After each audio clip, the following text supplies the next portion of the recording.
जी अवस्था राष्ट्रवादी काँग्रेस शरद पवार गटाची झालेली आहे, उद्धव ठाकरेच्या शिवसेनेची झालेली आहे आणि काँग्रेसची झालेली आहे, त्यामुळे या पक्षात आता कुणालाही राहावंसं वाटत नाही.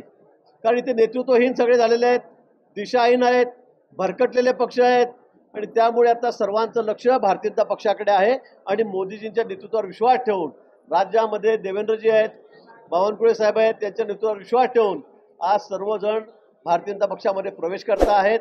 अतिशय आनंदाची गोष्ट. आणि या पुढच्या काळात सुद्धा आपल्याला मोठ्या प्रमाणामध्ये हे प्रवेश झालेले दिसतील.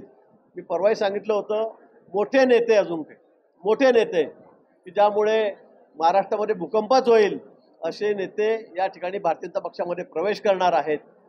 अजून निवडणुकीला 2-2.5 महिने वेळ आहे, जवळपास 3 महिने वेळ आहेत, पण येणाऱ्या 15 दिवसामध्ये 20 दिवसामध्ये या ठिकाणी मोठे प्रवेश भारतीय जनता पक्षामध्ये या ठिकाणी होणार आहे.